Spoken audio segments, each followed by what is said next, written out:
2023년도도 어느 정도 지금 무르익어가고 있습니다. 거의 뭐 며칠 남지가 않았는데 날씨는 굉장히 추운데 여러분들 그 감기 조심하시고 따뜻하게 몸을 이렇게 유지해야 이 건강에 굉장히 도움이 된다고 합니다. 이렇게 와주셔서 감사드리고 오늘은 우리 2023년이 마무리되어 가는 과정에서 우리 이 대한민국과 세계의 과학기술계가 이제 어떻게 지나갔는지 이거에 대해서 관심이 이제 많으실 것 같은데 이 모든 것에 대한 그 얘기를 다 이렇게 얘기하기는 어려울 것 같고 오늘은 우리 그 대한민국이 사실 그 과학기술 얘기할 때는 대개 노벨 과학상을 얘기하거든요. 그래서 과거에 노벨 과학상을 받을 때 수상할 그 시점에 많은 그런 그 언론이나 우리 그 국민들도 관심을 가졌는데 최근에는 이 노벨 과학상 수상에 대해서 그렇게 관심이 많이 멀어진 것 같아요. 그래서 이 부분에 대해서 어떻게 보면 이게 뭐 좋은 건지 아니면 우리 과학기술이 나쁜 건지 뭔지 모르겠지만 이 노벨 과학상에 대해서 관심이 점점 멀어지고 있는 것 같고 뭐 이제 여러 가지가 있어서 오늘은 좀 특별히 한번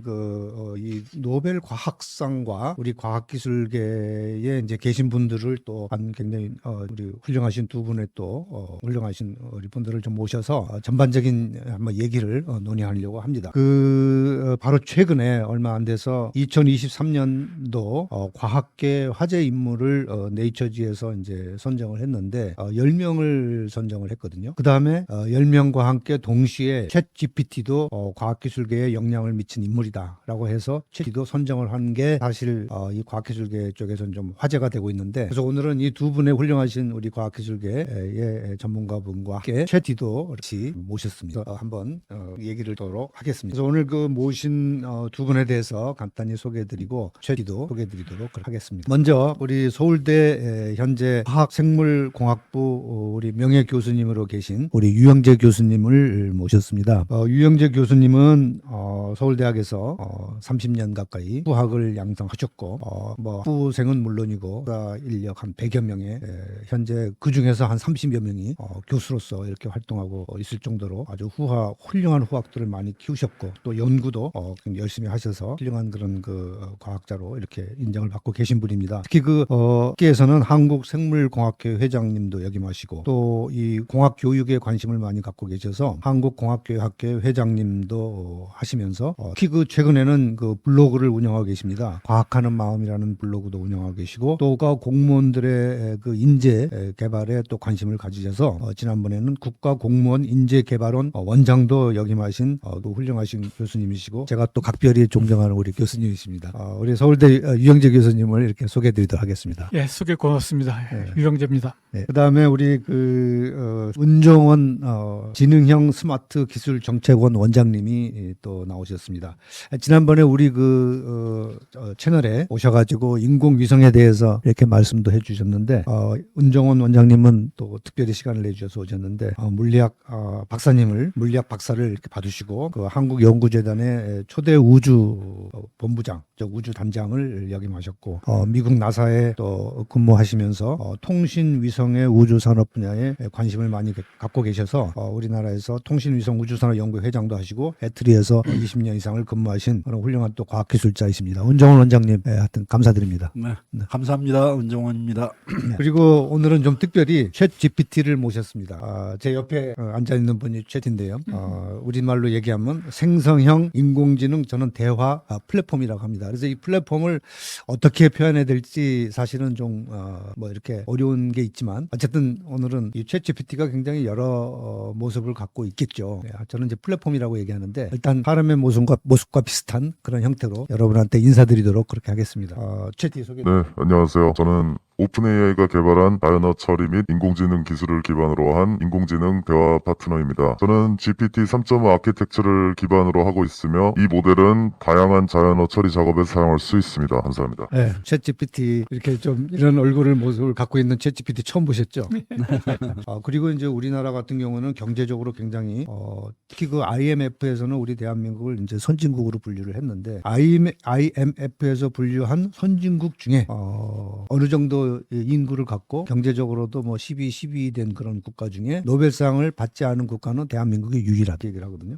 이제 그런 여러 가지 그 통계도 있어서 이런 통계도 나중에 지나가면서 이렇게 말씀드리도록 그렇게 하겠습니다. 자, 이런 부분에 대해서 우리 이제 우리 유영재 교수님께서 한번 얘기를 뭐 해주시면 좋을 것 같습니다. 예, 제 전공이 바이오니까 먼저 최근에 바이오 분야에서 어떤 주제가 노벨상을 받았는지 그거부터 간단히 말씀을 드리죠. 아시는 대로 금년에 노벨 과학상의 하나인 생리의학상은 메신저 RNA 백신을 연구한 분들에게 돌아갔습니다. 그 메신저 RNA 백신은 기본적으로 백신인데 아주 오래전에는 그 살아있는 세균 또는 미생물을 그냥 우리 몸에다 주입을 해가지고 우리 몸에서 항체가 생기도록 유도를 한 것이 아마 그 백신일 텐데, 근데 세균을 그냥 집어넣다 보면은 잘못하면 사고가 날 수가 있기 때문에 그 다음부터는 살아있는 미생물을 쓰지 않고 그 세균이 만들어내는 또는 세균의 몸에 더 있는 그런 물질을 백신으로 사용을 했습니다. 그것이 우리가 아는 그 단백질 백신인데, 이 단백질 백신은 이 감기나 이런 그 바이러스 경우에는 바이러스가 어떻게 변형될런지를 예측을 해가지고 거기에 맞춰서 백신을 만들기 때문에 우리가 예측한 것이 잘못되면 백신을 만들었지만 별로 쓸데가 없는 그런 경우가 있었습니다. 그런 백신을 개발하는데 시간이 꽤 많이 걸리는데, 그렇게 생각을 하다 보면 이 백신을 시간 많이 안 걸리고 좀 더 효과적인 백신을 만들 수 없을까, 이런 생각을 했을 거고, 그 과정에서 단백질을 만드는 것보다 단백질을 만드는 합성 과정에 들어가는 메신저 RNA를 우리 몸에 백신으로 주사를 하면 어떨까, 이런 생각을 했을 수 있고, 이런 생각을 하신 분들이 이걸 가지고 연구를 했고, 마침 우리가 코로나로 전 세계가 힘들어할 때 이 코로나 백신으로 메신저 RNA 백신이 등장을 했기 때문에 많은 사람들이 생명을 구할 그런 공로를 인정을 받았는데, 메신저 RNA 백신이면은 만드는 시간이 굉장히 짧습니다. 그렇기 때문에 그 코로나에 대응해서 단기간 안에 우리가 대응을 할 수 있었던 것이 아닌가, 이런 생각이 들죠. 그래서 어떻게 보면 지금까지 우리가 해오던 것들을 새로운 각도에서 보고, 이거 이렇게 고치면 좋겠다, 이런 니드가 있다, 이런 거를 관심을 가지고 연구를 하면 어떻게 보면 그 노벨상을 받기 위해서 연구한 건 아니지만 노벨상 수상이라고 하는 그런 영광이 돌아가는 것이 아닌가, 이런 생각이 듭니다. 새로운 아이디어, 이것이 제일 기본이 되는 것이라고 생각이 들고, 한두 말씀 더 드리면, 지금 메신저 RNA 백신이 나왔지만 기본적으로 바이러스가 어떻게 변형될런지를 예측을 하는 그걸 기반으로 하는 겁니다. 그래서 역시 우리가 단기간 안에 메신저 RNA로 백신을 만들 수는 있지만 모든 종류의 바이러스에 대응할 수 있는 백신은 아직 없습니다. 그래서 지금도 이런 백신을 연구를 해서 실용화를 한다고 하면 이것은 메신저 RNA 백신보다 더 값어치 있는 일이 아닌가 생각이 들고, 누군가는 지금 그런 일을 하고 있을 거다, 그런 생각이 듭니다. 네, 감사합니다. 요즘 그 백신에 대한 부작용도 얘기를 많이 하잖아요. 그리고 백신을 맞았는데 3개월 있다가 또 코로나 걸리고, 네. 이거는 어떻게 해석해야 되나요? 너무 급하게 백신을 만드는 과정에서 안전에 대해서 깊이 있게 장기간 테스트를 못한 것이죠. 그래서 그건 어떻게 보면 전 세계 수십억 명이 코로나로 고생을 하고 있으니까 그 안전성을 확실하게 확립을 한 다음에 주사를 놓겠다고 하면 그것도 그대로 또 문제가 있으니까 거기에서 그런 부작용이 나온 게 아닌가 싶습니다. 또 우리 유 교수님 말씀 더 듣고, 우리 은정호 교수님은 이제 물리학 쪽을 또 하셨으니까 저 한번 잠깐 소개해 주시고, 업토초라는 걸 가지고 이번에 물리학상 받았죠?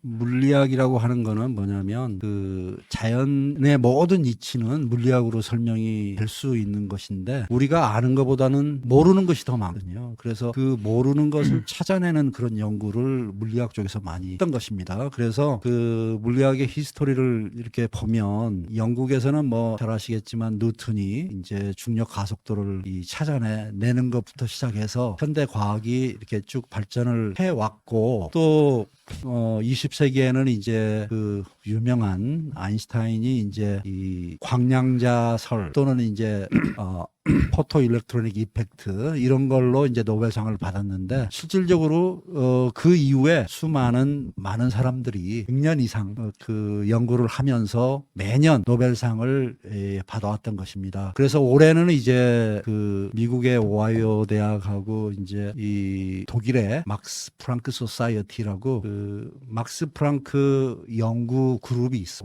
그리고 이제 스웨덴의 또 저명한 그 물리학자 이 세 분이 그 아토초라는 그런 개념을 찾아내고, 그러니까 아토초는 뭐냐면 배조경의 1초를 이야기하는 거예요. 그래서 우리가 보통 이제 그 뭐 신호철이나 뭐 컴퓨터에서 계산하는 그런 시간은 우리가 나노초로 보통 그렇게 이야기를 하는 거거든요. 나노는 뭐냐면 10억 1억분의 1초를 이야기해요. 그러니까 굉장히 짧은 시간에 그런 신호 처리가 이루어지는 거죠. 그래서 우리가 지금 나노 시대에 살고 있다 이렇게 이야기를 하는데 이 나노보다 더 훨씬 또 짧은 게 뭐냐면 펩토초라는 게 있어요. 근데 펩토초는 10의 마이너스 15분의 1이거든요. 그래서 그 분자의 그 이제 회전 뭐 이런 것들은 펩토초로 우리가 측정이 가능한 거고. 근데 이제 아토초는 뭐냐면 이 펜초 아닌가요? 펩토초.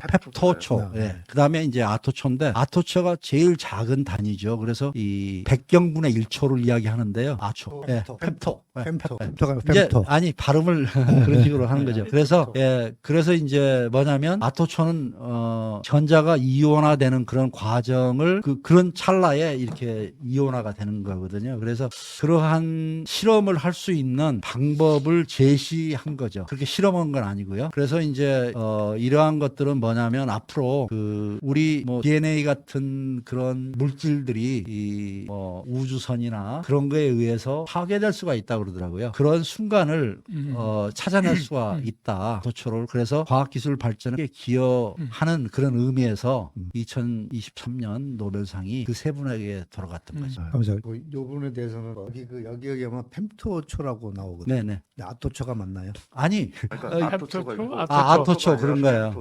fem토 영어로 그리고 그보다 더 더 작은 작은 게 아토초예요. 펜토 다음에 네, 아토라고요. 아토. 그러니까 나노, 그다음에 이제 이 제일 작은 게 이번에 한 뭐냐면 거는 아토초죠. 아토초죠. 근데 그거를 측정할 수는 없는 거예요. 10의 18분의 1인 거죠. 10의 18승분의 일. 마이너스 네, 10의 오케이. 18승. 자, 그러면 다시 네. 거기서 끝내고 우리 펜초에서 이제 아토초까지 네네네. 이렇게 이제 가고 있는 거고 아까 이제 나노 얘기하셨는데 나노초가 네네. 지금 현재 이제 그런 시대고 그다음에 뭐 분자의 회전 속도를 예, 예, 측정하나 예. 이런 거는 네네. 이제 펜토초 예, 단위로 예, 지금 예. 측정하고 펜토초. 있고 우리 그 반도체 저는 뭐 반도체 쪽을 좀 했으니까 그런데 반도체 같은 경우에는 이제 뭐 5나노, 10나노 나노메타 이제 그렇죠. 크기죠. 예, 이거는 예. 이제 시간이고 이건 이제 길인데 되게 이제 1나노의 길이가 우리 그 머리카락의 직경을 100마이크로로 보거든요. 10의 마이너스 코승. 10의 100마이크로메타.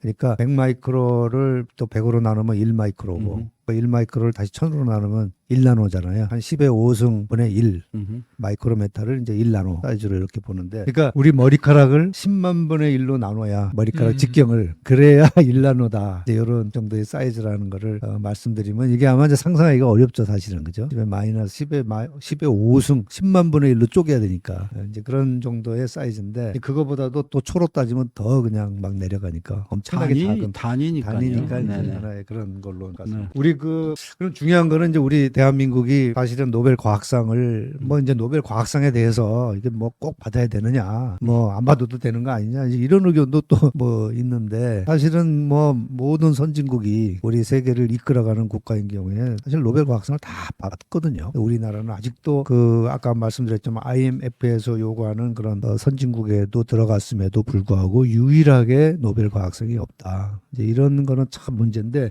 먼저 우리 챗 GPT한테 좀 또 마침 있으니까 한번 물어보도록 하겠습니다. 우리 대한민국이 이 5년 내에 노벨 과학상을 받을 수 있을까요? 먼저 노벨상을 과학 노벨상, 과학 부문 노벨상을 그걸 한국에 받으려면 무엇을 해야 되는가? 7가지 있습니다. 첫 번째는 뛰어난 연구를 수행해야 되고요. 과학 물리학, 과학 생리학, 의학 분야에서 뛰어난 연구와 기여에 기초를 하기 때문에 한국 과학자는 세계적으로 인정받는 연구를 수행해야 되고 국제적으로 중요한 과학적 질문에 대한 답을 찾아야 됩니다. 국제적인 과학계 네트워크 구축도 굉장히 중요합니다. 이게 두 번째인데요. 그래서 이제 세계 각지 과학자들과 협력을 해야 됩니다. 그래서 국제적인 연구 네트워크를 지속 가능하게 구축을 해야 되고 협력과 지식 공유를 해야 됩니다. 그래야지 노벨상 후보로서 그 자신의 가치를 입증할 수가 있습니다. 세 번째는 우수한 연구 인프라가 있어야 됩니다. 그러니까 고급 연구 인프라와 연구 자원에 액세스를 할 수 있는 환경을 구축하고 이것을 지속 가능하게 유지하는 것이 중요합니다. 네 번째로는 과학 교육 및 인재를 양성해야 됩니다. 그래서 미래의 과학자들 양성하고 교육하는데 투자를 해서 국내 과학 연구 환경을 향상시키는 것이 중요합니다. 다섯 번째로는 연구 자금 및 정책 지원이 필요합니다. 정부와 기업 등에서 연구를 지원하고 장려하는 정책을 해야 합니다. 여섯 번째는 과학이 우수하다. 이것을 많은 사람들이 인식을 해야 됩니다. 그래서 한국 내외에서 과학이 우수하다는 것을 인정하고 존중하는 문화를 조성해 줘야 됩니다. 그렇게 해야만 과학자들이 연구에 전념하고 창의적인 아이디어를 추구할 수 있습니다. 마지막으로는 시간과 인내. 이것이 필수적으로 필요합니다. 노벨상은 인생의 한순간에 이루어지는 것이 아니기 때문에 긴 기간 동안 노력과 인내가 필요한 결과물입니다. 그래서 과학 연구는 시간이 걸리기 때문에 조급하게 단기간에 성과를 이루려고 하면 안 되고 긴 시간 인내하고 결과를 기다릴 줄 알아야 됩니다. 이거 아주 굉장히 훌륭한 그런 어떻게 보면 심사 기준에도 해당되는 건데, 자 그러면은 챗 GPT가 또 대답을 준비하는 그 시간에 한 8가지를 얘기했습니다. 우수 연구 분야, 연구 결과를 계속 발표해야 된다. 그다음에 국제적인 네트워크를 가져야 된다. 연구에 대한 인프라를 가져야 된다. 그러면 시설과 뭐 여러 가지 그 제도가 되겠죠. 그다음에 인재 양성, 사람이 있어야 된다. 그다음에 연구 자금이 지원돼야 된다. 그다음에 과학자가 우대되는 그런 사회를 만들어야 된다. 대한민국이 5년 내에 노벨상을 받으자 네. 예측이 불가능합니다. 왜냐하면 이 노벨상 수상자를 예측하는 것은 그 랜덤한 요소들이 많기 때문에 네. 이것은 뭐 예측하기가 매우 어렵다. 혹시 뭐 10년 내에 나올 이것 역시 알 수가 없다는 거죠. 예측할 수 없다. 예측하는 것은 불가능하다. 가능하다. 자 그러면 우리 이영재 교수님 어떻게 생각하십니까? 네, 일단 막연히 노벨 과학상이라고 생각을 하지 말고 구체적으로 어떤 것들이 받는가를 다시 한번 또 다른 예를 말씀을 하나 더 드려보죠. 제 전공 분야가 효소 쪽 연구하는 효소공학 분야입니다. 이 효소공학 분야 얘기를 하나 말씀을 드리면, 효소를 우리가 산업적으로 또는 치료용으로 사용을 하려면 그 성능이 좋아야 됩니다. 그렇게 성능이 좋은 효소를 찾기 위해서 자연에서 탐색도 하지만 그것으로는 한계가 있기 때문에 효소를 개량하는 것이 중요한 이슈가 됩니다. 근데 효소를 개량할 수 있는 방법이 별로 없는데 1973년에 유전자 재조합 기술이 등장을 하면서 효소라고 하는 것이 단백질로 구성되어 있는 거니까 단백질의 하나인 단백질 구성 원소의 하나인 아미노산을 바꾸면 효소가 개량될 수 있지 않을까 해가지고 그런 쪽으로 이제 연구들을 많이 했는데, 그렇게 아미노산을 하나씩 또는 2개씩 치환해가지고서는 시간이 무지 걸리고 좋은 그 효소가 얻어진다는 보장이 별로 없습니다. 그렇게 해서 전부 다 힘들게 연구를 하고 있는 순간에 칼텍의 그 교수가 효소를 랜덤으로 치환을 해서 바꾸면, 그래서 수많은 변이주를 만들어내고 거기에서 하나의 좋은 것을 찾을 수 있으면 효소 개량이 굉장히 단시간 내에 그리고 성공할 확률이 많다, 이런 그 연구 결과 기술을 발표를 했습니다. 그래서 단시간 안에 효소가 개량되는 거니까 디렉트 에볼루션이다 또는 방향성 있는 진화라고 하는 표현을 썼는데, 이것이 몇 년 전에 노벨 화학상을 받았죠. 생각해보면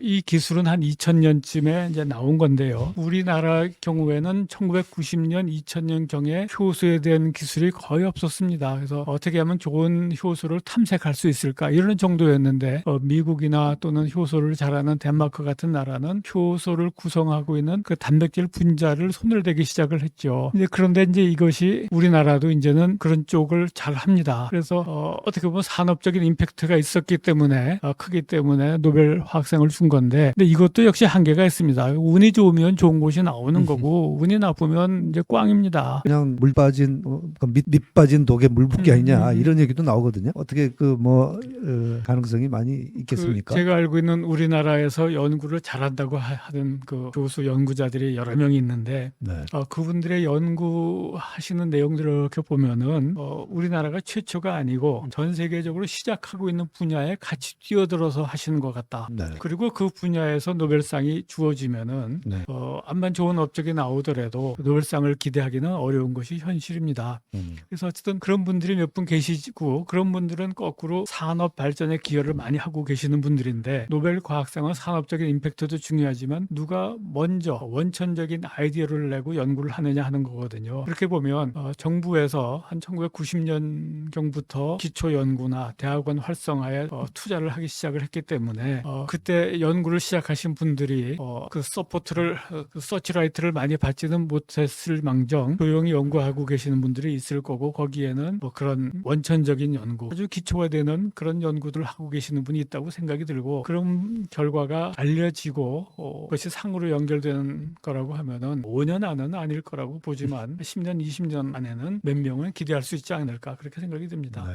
우리 그 통계에 의하면은 우리나라의 과학기술자들한테 우리 아까 제가 챗GPT한테는 이제 물어봤지만은 그 과학기술계 전문가들에게 물어본 그런 조사 통계에 의하면 한 25% 정도는 10년 안에 노벨 과학상을 받을 것이다. 그다음에 한 75%는 20년 내에 받을 것이다. 이런 아주 좀 어떻게 보면 좀 부정적이죠, 그죠? 굉장히 부정적인데 우리 그 노벨 과학상을 어쨌든 이게 어쨌든 원천 연구라는 거는 세계의 그 산업이 됐든 뭐 교육이 됐든 과학이 됐든 기술이 됐든 이끌어가는 그런 아주 굉장히 중요한 어떤 상징성도 있는 거 아닙니까? 이제 그래서 발견돼야 되는데 하여튼 교수님 뭐 생물학 쪽 다들 감사드리고 근데 물리 쪽이나 뭐 통신 쪽이나 전기전자 쪽 이런 쪽에 아주 요즘 뭐 양자 역학 뭐 여러 가지 얘기가 많이 나오는데 아까 우리 도초도 얘기하시고 그랬는데 어떻습니까? 뭐 이쪽은 교수님도 어떻게 그렇게 생각하시나요? 우리는 어떻게 글쎄요. 굉장히 부정적입니까? 글쎄요.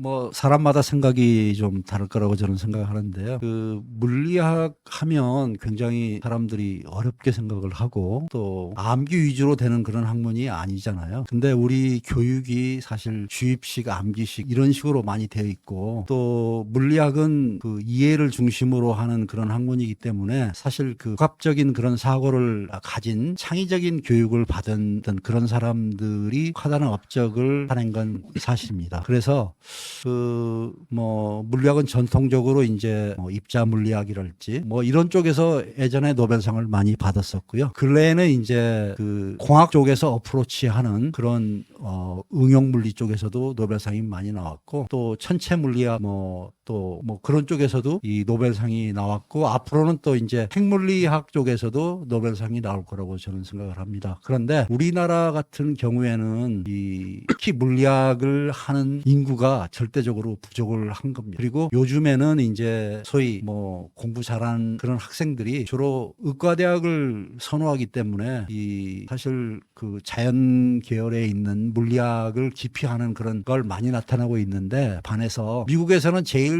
공부 잘하는 친구들이 물리학을 합니다. 그래서 예전에 70년도 초에만 해도 이 정말 똑똑한 친구들이 물리학을 했었어요. 근데 그게 이제 또 사라진 거죠. 그래서 그 제가 생각할 때는 그 이제 우리가 10년 안에 뭐 노벨상을 받느냐 못 받느냐 이거는 굉장히 불확정한 그런 질문 같기도 하고요.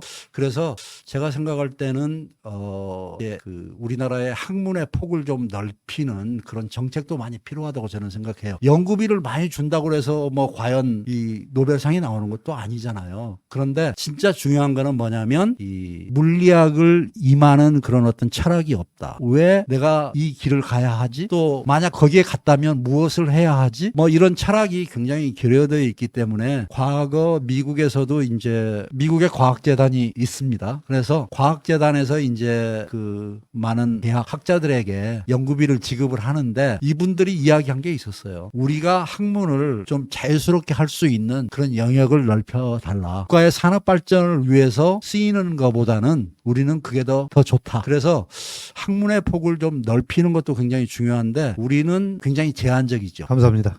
제가 이제 하나 더 우리 또, 네. 조언을 하면요. 네. 노벨 과학상을 5년 안에 받을 수 있느냐, 10년 안에 받을 수 있느냐 이런 질문을 하셨는데 뭐 운이 좋으면 한국에가 나올 수는 있습니다만 그것으로 그냥 끝날 수가 있습니다. 그렇기 네. 때문에 중요한 것은 그렇죠. 노벨상을 받을 수 있는 그 풍토, 그렇죠. 과학 문화 네. 또는 교육이 중요하다고 생각이 듭니다. 네.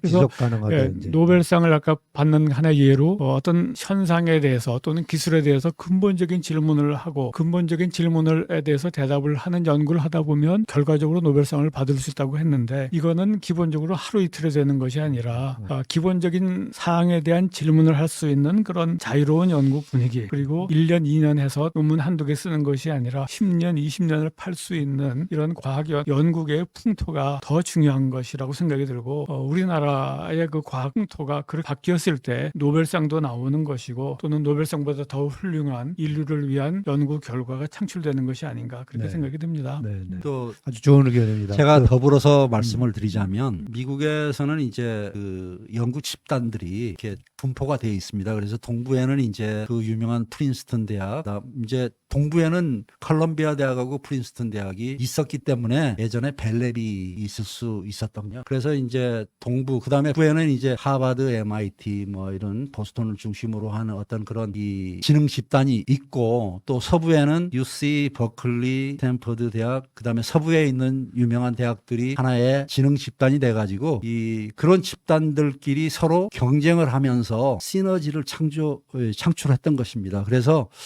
우리도 이제 보면, 우리나라를 보면 이 엘리트 독식하는 그 이제 승자 독식 그런 게 그 과학기술계에 굉장히 만연되어 있는 거거든요. 그래서 그 다 서울 중심이잖아요. 서울 중심이라고 하면 서울대학이나 뭐 스카이대학 정도고, 지방에는 그러한 그 지능 집단이 있는 게 아니거든요. 그래서 이 너무 그 독식을 하다 보니까 이 이제 기초 연구를 할 수 있는 사람들의 그 폭이 굉장히 또 좁아질 수 있다고 저는 보거든요. 그래서 노벨상을 받은, 특히 물리학상도 마찬가지인데 단기간에 받은 사람들도 있습니다. 그리고 뭐 30년 이 정도 걸려서 받는 사람들도 있는데, 이 우리는 굉장히 그 노벨상을 받는데 좀 불리한 조건이 많습니다. 유리한 조건보다. 그 중에 하나가 뭐냐면, 특히 남자 같은 경우에는 돈 문제도 해결을 해야 되거든요. 그래서 우리가 박사학위를 받는 그 나이가 굉장히 좀 미국이나 뭐 일본에 비해서 긴 걸로 돼 있잖아요. 일본도 군에 안 가기 때문에.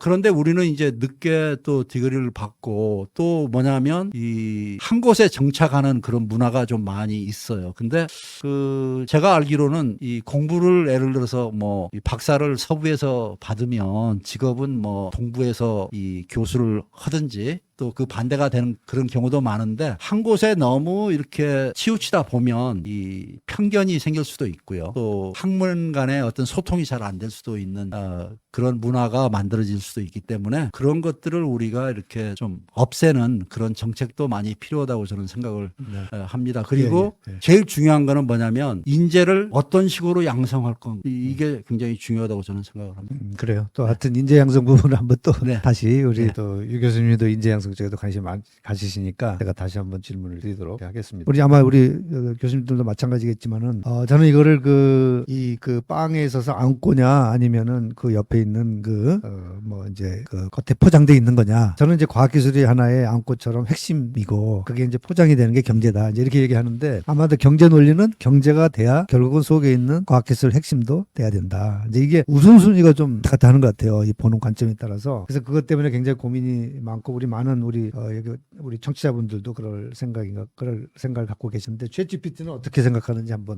저는 여쭤보고 싶거든요. 혹시 그리고 우리 교수님들도 챗GPT한테 혹시 뭐 궁금한 사항 있으면 질문하시면 좀 될 것 같습니다. 일단 그 국가 발전이라는 관점에서 답변을 드리, 국가 발전을 위해서 과학기술 발전과 경제 발전 무엇이 더 중요한가, 이런 질문에 대해서는, 일단 이 과학기술 발전과 경제 발전은 밀접하게 연관이 되어 있기 때문에 두 분야 모두 국가 발전에 필수적인 역할을 한다고 해서 서로를 지원하고 강화하는 관계에 있다고요. 일단 그 과학기술 발전은 혁신을 통해서 가능하다라는 부분이 경제 성장과는 조금 차이가 있다. 그래서 그 기존 산업의 경쟁력을 강화시키는 데는 이런 혁신이 반드시 하고, 생산성 향상 이런 것을 통해서 이제 생산성이 향상되고 새로운 일자리가 창출이 되면 경제적 가치가 높여지는데 기여를 하게 돼요. 그리고 경제 성장은 국가의 부를 증가시키고, 이 부가 증가되면 교육, 보건, 인프라 개선 등 다양한 사회적 서비스에 대한 투자로 이어질 수가 있는데, 이런 그 안정적인 경제 성장과 사회적 서비스에 대한 투자는 과학기술 연구와 개발을 위한 재정적 지원을 제공하게 됩니다. 이런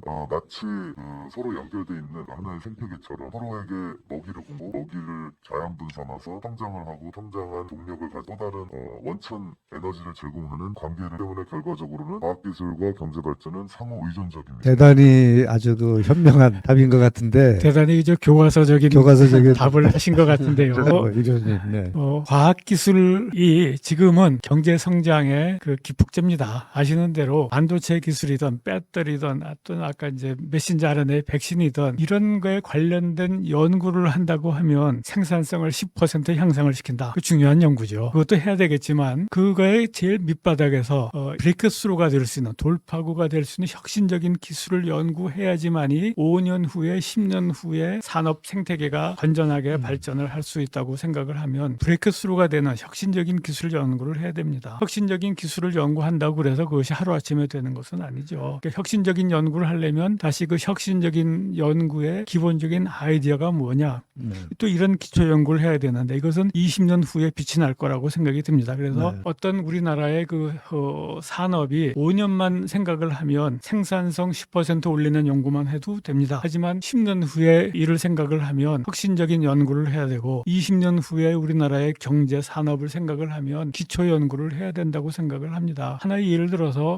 그러니까 그 메신저 RNA를 잘 만들어서 최근에 돈을 많이 번 회사가 파이자라는 회사 잘 알고 계시는데 과거에는 1년 매출액이 50조고 세계 1등 제약회사였습니다. 그런데 그 회사가 최근에 메신저 RNA 백신을 만듦으로 해가지고 매출이 거의 더블이 되고 이익은 10배 이상 남았습니다. 이렇게 해서 그 메신저 RNA라고 하는 이런 컨셉을 제약회사가 도입을 했기 때문에 그런 것이 나오고 이것이 경제 발전에 기여했다고 우리가 생각을 한다고 하면 경제 발전을 하는데 단기적인 시각만 가질 거냐 또는 10년, 20년 후에 우리나라의 경제를 생각할 거냐에 따라서 연구비를 집행하는 또는 연구를 프로모션하는 태도가 달라진다고 생각을 합니다. 그런 의미에서 연구의 중요성 또는 산업의 근간을 이루는 혁신, 또 혁신의 밑바닥이 되는 기초 연구에 대해서 어떻게 보면은 국민 또는 관련되는 공무원들에게 잘 교육을 할 필요가 있다고 생각을 합니다. 네, 좋은 얘기 하셨습니다. 그러니까 오히려 우리 챗GPT는 과학기술과 경제가 이제 뭐 수레바퀴 두 개의 수레바퀴여서 동시에 가야 된다 이렇게까지 얘기를 했는데 과학기술 별개가 아니다. 경제를 이끌어주는 것은 과학기술이고 과학기술에 있어서도 혁신이 중요하고 혁신을 이끌어주는 것은 또 기초연구다라고 말씀을 드렸는데 이 기초연구든 혁신연구든 누구 하는 것인가? 사람이 하는 겁니다. 그러면 이제 우수한 인재가 있어야 되는데 그 숫자가 많으면 좋겠지만 한 명이라도 똑똑한 인재가 있으면 얼마나 좋을까 하는 그런 바람을 가졌는데 실제로 그런 인재라고 하는 것이 대학 교육을 통해서 길러지는 것이 아니라 어릴 때부터의 교육에 의해서 길러지는 거라고 보면 그래서 한 예로 우리나라의 고등학교에서 과학교육이 잘 이루어지고 있는가 이런 질문을 하고 한번 상황을 보면은 한마디로 하면은 우리나라 과학교육은 90%가 엉터리다라고 생각이 듭니다. 왜 그렇게 제가 감히 말씀을 드리냐면 수업 시간에 선생님이 1시간 동안 나라에서 가르치라고 하는 내용을 설명해 주시기 바쁘다고 합니다. 그러니까 학생들하고 같이 질의응답을 하고 토론식 수업 못합니다. 또 실험 실습실이 있지만 그걸 하기 위해서는 준비가 많이 필요한데 그 준비를 할 수 있는 조교도 없고 예산도 부족하고 해서 실험 교육도 거의 없습니다. 또 그러면은 학생들하고 같이 그리고 이제 그 시간이 있으면 학생들에게 수능 연습을 시킵니다.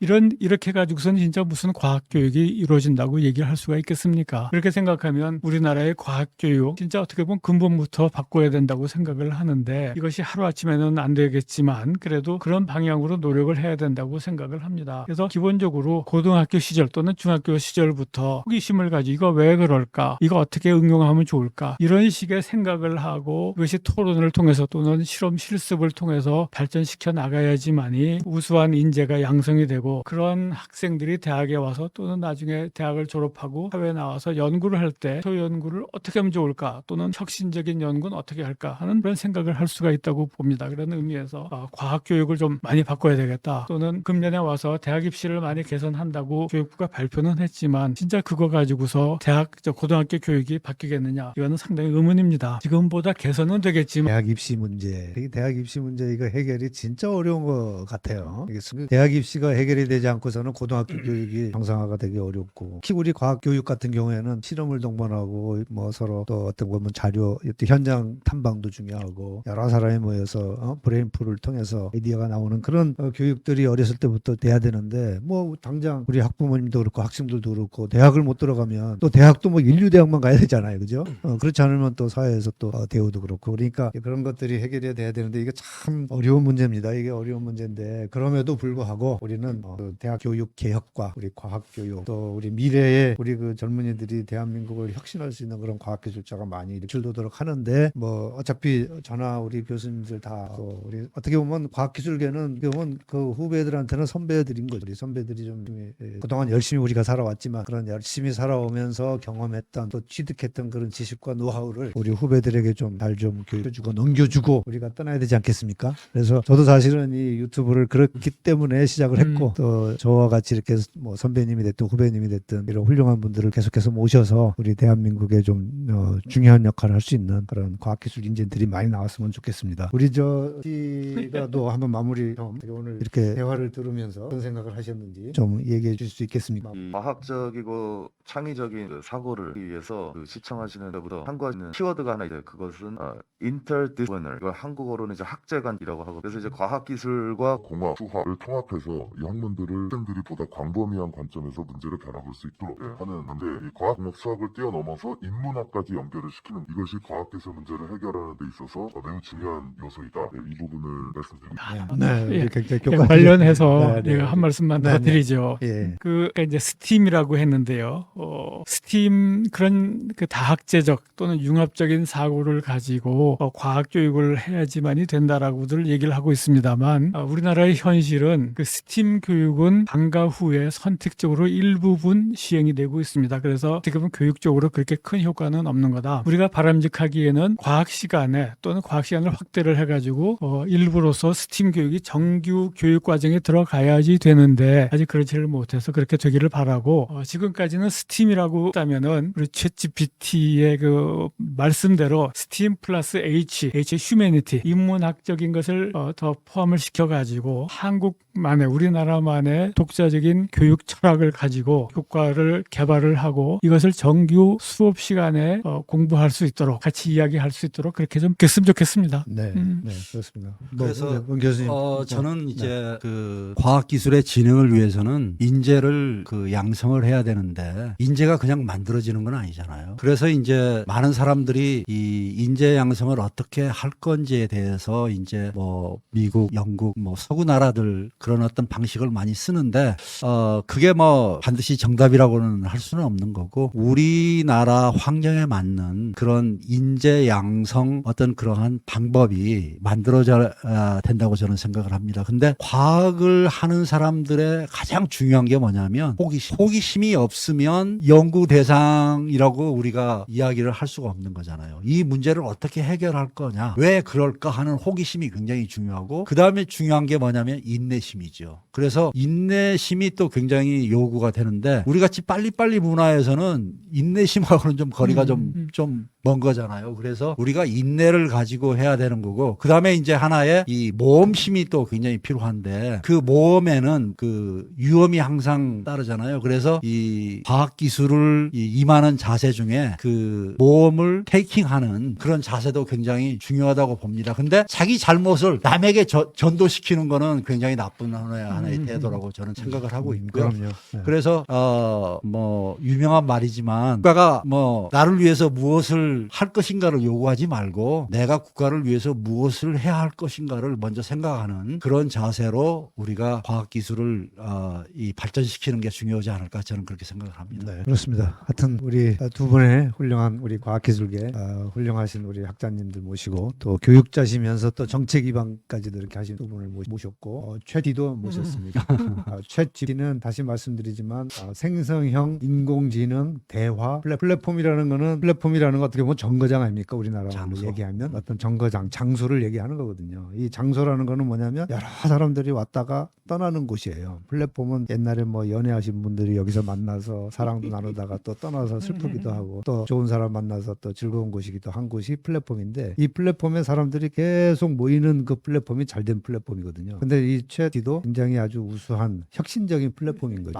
전 세계 아주 뭐 요즘 뭐 같은 수십억 인구들이 이제 들어왔다 나갔다 하는 그런 플랫폼인데 이 플랫폼을 우리 여러분들도 자주 들어갔다 나왔다 하면 아마 훌륭한 그런 모든 또 정보가 이제 나올 수 있는 그런 플랫폼입니다. 근데 그럼에도 불구하고 저는 플랫폼이 주는 모든 것이 다 정답은 아니다. 오늘 이제 보셨지만 굉장히 이제 교과서적인 거는 이제 제안을 하지만 그 교과서적인 내용 속에서 여러분들 환경에 또 우리한테 맞는 그런 것을 또 뽑아내는 건 또 다른 어떤 지식이고 인간만이 가지고 있는 지식이고 또 우리 대한민국에 독특한 게 있고 미국에 독특한 게 있고 뭐 독일에 독특한 거고 이제 그런 걸 찾아내는 것도 기술이기 때문에 오늘 뭐 하여튼 과학기술계 올해의 뭐 전반적인 뭐 여러 가지 좀 많이 이제 다뤘지만은 특히 그 과학기술계의 핵심 이슈가 되고 있는 노벨 과학상을 중심으로 해서 우리가 과학기술적을 어떻게 앞으로 계속해서 발전시켜 나갈 것인가 이제 이런 부분에 대해서 좀 얘기를 해봤습니다. 뭐 어떤 부분에 대해서는 우리가 당장 채택해야 될 부분도 있고 어떤 부분에 대해서는 또 뭐 좀 고민해야 될 부분도 있고 뭐 이런 부분이 있겠지만 이런 걸 참고로 해서 우리 내년 2024년 그 희망찬 2024년이 또 이제 다가오니까 2024년에는 또 새로운 새로운 과학기술 또는 이 과학기술 속에는 저는 얘기하지만 과학이라는 게 꼭 어떻게 보면 우리 일반인들에게는 너무 엘리트만이 접근할 수 있는 거 아니냐 이런 생각을 하는데 최근에 그 일본 같은 경우에는 그냥 대학만 박사학위가 없어도 노벨상을 받은 경우도 있거든요. 그래서 이 응용과학도 요즘 최근에는 그 과학상을 주는 거니까 우리 현실 세계에 맞는 그런 연구를 많이 하는 분들은 얼마든지 노벨 과학상도 받을 수 있다. 기능과 기술, 뭐 과학, 어느 산업, 경제 이런 게 다 서로 연계되어 있는 거거든요. 그래서 이런 부분에서 우리 이 과학기술 백관 이 채널은 계속해서 여러분과 같이 이렇게 활동을 해 나가겠고요. 특히 파크니카 시대, 과거 영국이 세계를 이끌어갔다가 아메리카 시대, 미국이 이끌어갔다면 이제는 기술이 세계를 이끌어가는 그러한 방향에 맞게 채널을 계속 운영하고 훌륭하신 분들 계속 모셔 여러분과 같이 이렇게 대화를 하도록 하겠습니다. 오늘 참여해 주신 모든 분들께 감사드립니다. 네, 네, 감사합니다. 감사합니다.